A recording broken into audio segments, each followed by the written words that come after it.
سب سے پہلے میں سسٹر علینا آپ کا استقبال کرتا ہوں. سسٹر السلام علینا. علیکم. وعلیکم السلام السلام. علیکم. جی سسٹر علینا کیا حال چال ہے؟ جی الحمدللہ مفتی صاحب بہت بہت شکریہ کہ آپ نے موقع دیا. جیسے کہ میں نے کل آپ سے ایک ریکویسٹ کی تھی کہ میں نے ایک اسٹریم کی تھی سیما حیدر کیس پر، اور اس کے بعد وہ ٹویٹر پہ بھی چلی اور یوٹیوب پہ بھی، اور اس کے بعد چند سوالات عورتوں کی طرف سے پرائیویٹ میں بھی آئے، ٹویٹر پہ بھی آئے اور یوٹیوب کے چینل پر بھی آئے.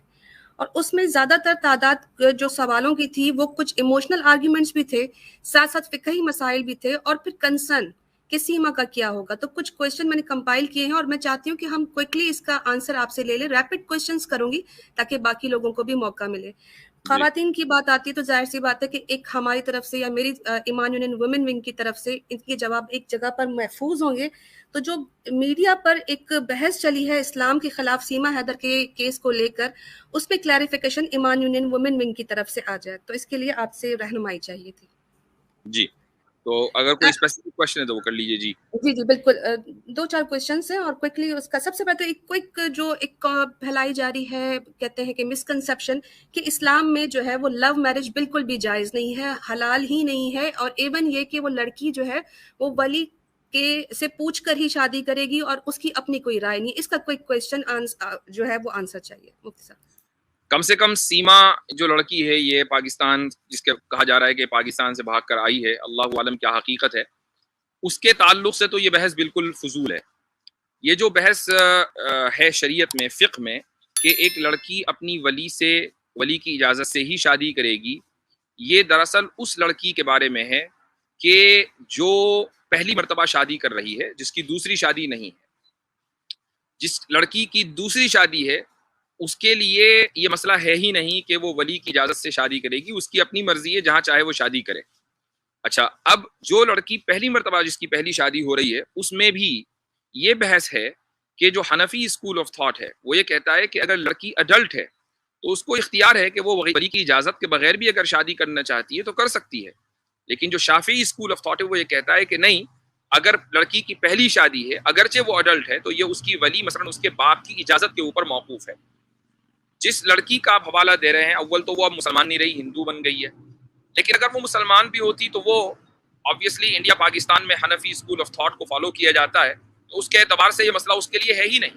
تو یہ پورا بالکل آؤٹ آف، یعنی جو مسئلہ ارریلیونٹ ہے، یہ اس ایشو میں اس مسئلے کو یہ دراصل کچھ لوگ زیادہ ہی اپنے آپ کو تھوڑا سا جی فقہ کے ماہر سمجھتے ہیں تو وہ لے کر آتے ہیں، حالانکہ ان کو اتا پتہ کچھ ہوتا نہیں ہے. جی جی مفتی صاحب، سیما کہتی ہے کہ اب تو میں ہندو ہو گئی ہوں اور میرے شوہر کا مجھے بار بار بلانا، میں اس کے نکاح میں نہیں ہوں. تو میرا سوال یہ ہے کہ جب ایک عورت مرتد ہو گئی ہے تو اس کا نکاح خود بخود ختم نہیں ہو گیا؟ Question mark. اور اگر غلام حیدر اسے واپس حاصل کر بھی رہا ہے، اور تو کیا یہ اس کا جائز ہے اپنی بیوی کو واپس مانگنا اور گورنمنٹ سے اپیل کرنا جبکہ وہ اپنا مذہب بھی تبدیل کر چکی ہے؟ جی ہاں، مذہب تبدیل ہونے سے نکاح خود بخود ختم ہو گیا، اور اب وہ جو شوہر ہے اگر وہ یہ چاہ رہا ہے، اگر وہ اپنے بچوں کا مطالبہ کر رہا ہے تو یہ مطالبہ تو ٹھیک ہے، لیکن وہ یہ کہہ رہا ہے کہ نہیں جی میری بیوی کو واپس کرو، تو وہ بیوی تو رہی نہیں. اگر یہ واپس بھی چلی جاتی ہے تو یہ نکاح دوبارہ ہوگا تجدید ایمان کے بعد، تب جا کر وہ اس کی زوجیت میں آئے گی. جی مفتی صاحب. اچھا، جیسے ہمارے یہاں ہے کہ ایک عورت اپنے شوہر کے ساتھ نہیں رہنا چاہتی تو وہ خلا کا مطالبہ کرتی ہے اور نہ ملنے پر نکاح فسخ کروایا جا سکتا ہے قاضی کے تھرو. تو سیما اپنے مسلم شوہر کے پاس جانا ہی نہیں چاہتی. تو سوال جو مجھے موصول ہوا وہ ذرا ایموشنل آرگومنٹ تھا کہ کیا اب وہ اس نکاح کو مان ہی نہیں رہی تو کیوں فورس کیا جا رہا ہے اس کو واپس بھیجنے کے لیے، جبکہ وہ ایک نئی شادی کر چکی ہے ہندو مذہب کے ماننے والے کے ساتھ. تو نہیں، سوال جی جی خلا اور فسخ کی بات اب ختم ہو گئی. جب یہ طے ہو گیا کہ وہ نکاح ختم ہو چکا اس کے ارتداد کی وجہ سے، مرتد ہونے کی وجہ سے، تو اب خلا اور فسخ کی تو ڈیبیٹ ہو ہی نہیں سکتی یہاں پر. یہ تو اس صورت میں ہوتا کہ اگر وہ مسلمان ہوتی. ہاں، لیکن مفتی صاحب legally on paper she is still جو وائف ہے ان کی، تو وہ اس حساب سے بار بار کہہ رہی ہیں کہ میں نے پیپر بھیج دیا ہے، میں نے جو ہے وہ خلا کے لیے دائر کر دیا ہے، وہ اس طرح کی بات. خیر اس کانٹیکسٹ میں تھا نہیں، اس مفتی کو تو صاحب. سورہ فاتحہ بھی نہیں پتا، وہ اس کو خلا ولا بتا دیا ہوگا کہ بھئی خلا کا لفظ بول دو. اس کو تو سورہ فاتحہ اور پہلا کلمہ نہیں آتا، اس کو کیا بالکل پتا صحیح خلا کہہ کیا رہے چیز ہوتی ہے. بالکل صحیح کہہ رہے ہیں. اچھا مفتی صاحب، بہت اہم سوال، اور اس کا جواب ظاہر سی بات ہے کہ بہت ڈیفیکلٹ مجھے تو لگ رہا تھا، کیونکہ جب یہ سوال ہو تو مجھے ظاہر سی بات ہے آپ کا ذہن میں آیا کہ ایک عورت جو ہے وہ شوہر کے ہوتے ہوئے دوسرے مرد سے شادی کر لے تو وہ زنا ہی ہے آف کورس. اور زنا کی سزا موت نہیں ایسی صورت میں؟ پہلا سوال کہ کیا اب اگر ایک عورت زنا کرتی تو شرن جو ہے وہ زانیہ کہلاتی ہے، اور پھر اس کو جو ہے وہ مارا جاتا ہے کیونکہ وہ میرڈ ہے. لیکن پھر سیما کا واپس آ جانا اپنی ہی موت کو دعوت دینا نہیں ہے، اب اس کو پاکستان بھیجنے کی بات کی جا رہی ہے. لوگ آلریڈی کہہ رہے ہیں کہ مرتد کی سزا پلس زنا کی سزا، اس کو سیف محسوس نہیں ہو رہا. کیا اس کا کیا حل کیا پاکستان جائے؟ میں اسلامی قوانین تو ہے نہیں کہ یہ سوال اٹھے کہ یہ جائے گی تو اس کو رجم ہو جائے گا. ایک اسلامی نظام میں جہاں حکومت سے لے کر قوانین دستور سارے کے سارے اسلامی ہوں، حدود کا مکمل قانون نافذ ہو، تو وہاں پر تو یہ بات ہوتی ہے کہ بھئی اگر ایک شادی شدہ کسی سے زنا کر لے تو اس کو رجم کیا جائے گا. لیکن کم سے کم اس پرٹیکولر مسئلے میں اگر وہ پاکستان چلی بھی جائے تو پاکستان کے قانون کے اعتبار سے جو دوسرے اگر کسی قانون کا وائلیشن ہوا ہے تو ہو سکتا ہے اس کو کچھ دن جیل ہو. مثلاً وہ I don't know کس قانون کا وائلیشن ہوا ہے، لیکن وہ تو وہاں کے ایکسپرٹ بتائیں گے. لیکن کم سے کم یہ مجھے معلوم ہے کہ وہاں پر حدود رجم وغیرہ نہیں نافذ. جب یہ نافذ نہیں ہے تو اگر یہ چلی بھی جائے وہاں پر تو اس کو ڈیتھ پینلٹی دی جائے، یہ ممکن نہیں ہے پاکستان کے قانون کے اعتبار سے. ٹھیک، بہت شکریہ مفتی صاحب. ایک سیکنڈ لاسٹ کوشچن کہ جب بچے جو ہیں قانوناً مذہباً کس مذہب پر ہونے چاہیے، اور کیا بچوں کا دھرم پرورتن اس عمر میں کروانا فورسڈ کنورژن میں نہیں آتا، جبکہ ابھی ان کو اس بات کی سمجھ ہی نہیں ہے کہ وہ کس مذہب کو وہ اختیار کریں؟ دیکھیں، سناتنیوں کے یہاں فورس کنورژن صرف اس وقت ہوتا ہے جبکہ ایک ہندو ایک سناتنی مسلمان بن جائے اپنے دل سے اور اپنی نیت سے، اپنی خواہش سے. اب یہ کہیں گے کہ یہ فورس کنورژن ہوا ہے. لیکن اگر سناتنی کسی مسلمان کو زبردستی لالچ دے کر یا خوف دلا کر سناتنی بنا لیں تو وہ اس کو فورس کنورژن نہیں کہتے. تو ٹھیک ہے، یہ انہوں نے اپنی ایک ٹرمینالوجی گڑھی ہوئی ہے. تو اس میں کوئی شک نہیں ہے کہ بچے جو ہیں وہ، اگر آپ یہ دیکھیں کہ مثلا سیکولر لاء میں اگر ماں باپ کے درمیان سیپریشن ہو جائے تو اگرچہ نابالغ بچے بیوی کی ماں کی کسٹڈی میں رہتے ہیں، لیکن ان کی جو کفالت ہے وہ ابھی بھی باپ کے ہی ذمے ہوتی ہے. باپ ہی کفالت کرتا ہے، وہی ان کی تعلیم کا ذمہ دار ہوتا ہے. اسلام میں بھی یہی ہے کہ وہی کفالت کا ذمہ دار ہوگا. اور اسلام میں ایک قدم آگے بڑھ کر یہ بھی ہے کہ نہ صرف یہ کہ وہ کفالت کا ذمہ دار ہوگا، بلکہ اگر مثلا ماں دین چھوڑ دے تو بچے باپ کے دین کے تابع ہوں گے، تو بچے آٹومیٹیکلی مسلمان ہیں. اب اگر یہ بچے بالغ ہوں گے انڈیا میں اور ایک سناتنی گھرانے میں یہ پلے بڑھیں گے اور اپنے آپ کو سناتنی کہیں گے جیسا کہ ان کی ماں کہہ رہی ہے، تو ظاہر ہے کہ ان بچوں کو بھی پھر غیر مسلم ہی سمجھا جائے گا.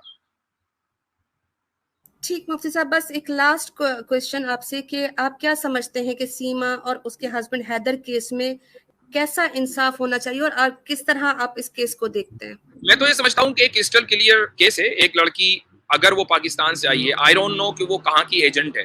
یہ تھیوری چل رہی ہے کہ وہ اس کی ایجنٹ ہے، اس کی ایجنٹ، اللہ عالم. اگر یہ طے ہے کہ وہ پاکستان سے بھاگ کر آئی ہے، دبئی، نیپال، کہاں سے، اور اس نے اپنی مرضی سے وہ کسی سے شادی کرنا چاہ رہی ہے اور اس نے اپنا دین چھوڑ دیا ہے، تو ظاہر ہے کہ جس ملک میں آپ رہتے ہیں، چاہے انڈیا میں رہتے ہوں یا پاکستان میں، وہاں کا جو قانون ہے وہ تو دراصل اس کے ساتھ کھڑا ہے. سیکولر قانون اس کے ساتھ کھڑا ہے. تو اب مسلمانوں کا یہ مطالبہ یا پاکستان کے لوگوں کا یہ مطالبہ کرنا کہ نہیں اس کو واپس بھیجو، یہ مطالبہ غلط ہے. جو دین آپ اس اعتبار سے دیکھ رہے ہیں یہ ہمارے ملک کی ہے، آپ کو اس اعتبار سے دیکھنا چاہیے وہ آپ کے دین کی تھی. اگر وہ واقعی مسلمان تھی تو مطالبہ تو دینی اعتبار سے ہونا چاہیے. لیکن ہم لوگوں کو عادت پڑ چکی ہے ہر چیز کا مطالبہ ہم ملکی اعتبار سے کرتے ہیں، ہم ہر چیز کا مطالبہ ہم ایک نیشنلزم کے پرسپیکٹو سے کرتے ہیں. یہ عادت پڑ چکی ہے دونوں ملکوں کے عوام کو. تو اس لیے ایک عورت اگر اسلام چھوڑ کر دوسرے دین میں چلی گئی ہے، کسی دوسرے مذہب کو اختیار کر لیا ہے، تو اسلام میں جبر تو ہے نہیں. ہاں، اگر وہ اسلامی قانون وہاں پر ہوتا اور وہ اسی ملک میں ہوتی تو بات الگ تھی، ارتداد کی سزا پھر ایکٹیو ہو جاتی. لیکن یہاں چونکہ اسلامی قانون نہیں ہے تو وہ جو چاہے مرضی اور جس دین کو چاہے وہ اختیار کرے، اس کے اوپر کوئی جبر نہیں کیا جا سکتا. اس کا مطلب جو لوگوں نے بہت زیادہ اس کو ایشو بنایا ہوا ہے اور اپنی غیرت اور عزت کا معاملہ بنایا ہوا ہے، وہ بالکل ایسا نہیں ہے. جب تک وہ ہماری دینی بہن تھی ہم اس کے بارے میں فکر مند ہوتے، لیکن اب جب وہ نکل گئی مفتی صاحب تو ہمیں اس کی اب فکر نہیں کرنی چاہیے. یہی ہمارا دراصل یہ ایشو مسلمانوں نے تو بنایا نہیں، یہ ایشو تو میڈیا کا بنایا ہوا ہے.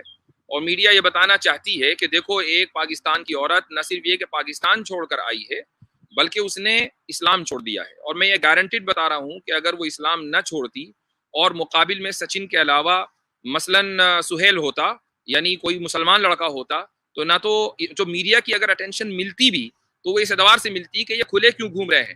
یقیناً یہ جو لڑکا ہے یہ بھی ایجنٹ ہے وہاں کی ایجنسی کا, اس کو بھی جیل میں ڈالو اور اس کے گھر والوں کو بھی جیل میں ڈالو, اور اس لڑکی کو تو جیل میں جانا ہی جانا تھا. اور پھر 15 سال کے بعد اور 20 سال کے بعد سنوائی ہوتی اور پھر لوگوں کو پتہ چلتا کہ اس طرح کے کیریکٹر بھی تھے. یہ دراصل مفتی صاحب ایک اور ٹرمنالوجی آ جاتی, کراس بارڈر جہاد.